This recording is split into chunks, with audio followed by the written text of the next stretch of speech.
Recuerda suscribirte, tu like, compartir el contenido. Muchas gracias.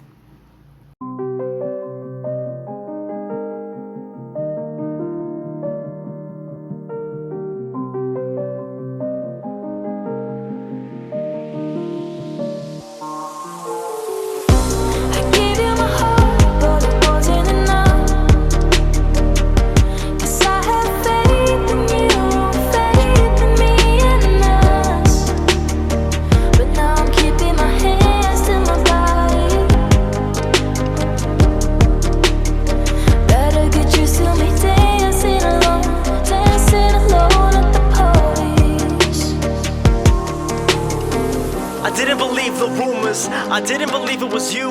The wall through my body, I knew once they said that the wifeys were never with you. Started planning a family till I got promoted, now it's a calamity. I should've assumed that you weren't that into me, but the facade you portrayed really switched on my thoughts, thinking that we were happy together, thinking I had it all figured out. But I see I was wrong, can't really know that you broke my heart. Nothing hurt as much as that one day I found out results came back negative, cause I learned that my kid's not mine. That really tore me up, I couldn't believe the results. Took a little time off, recoup, now I'm back to living life. Been working on my dreams, making money and I'm feeling like a fiend. Realized I wasn't who I should've been when I was with you. I was a stooge, I was a bitch, acting like a fool, but I knew and accepted it. But know that I learned my lesson. On God, wanted to send a quick message. I'm my own man now, thank you Carolyn. The end. I gave you my heart, but